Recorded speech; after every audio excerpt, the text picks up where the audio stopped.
saya teringat kalam guru saya yang selalulah beliau pesan, yang mana untuk kita nak dapatkan pertolongan Allah Subhanahu Wa Taala di atas dunia ini, kita kena usaha jadi dua benda.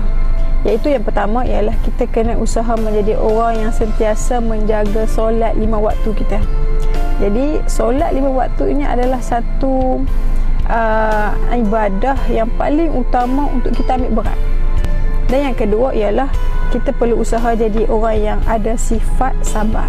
Sebab itu orang yang ada sifat sabar ini, Masya Allah, mereka ini Masya Allah sangat-sangat tinggi nilainya di sisi Allah Subhanahu Wa Taala.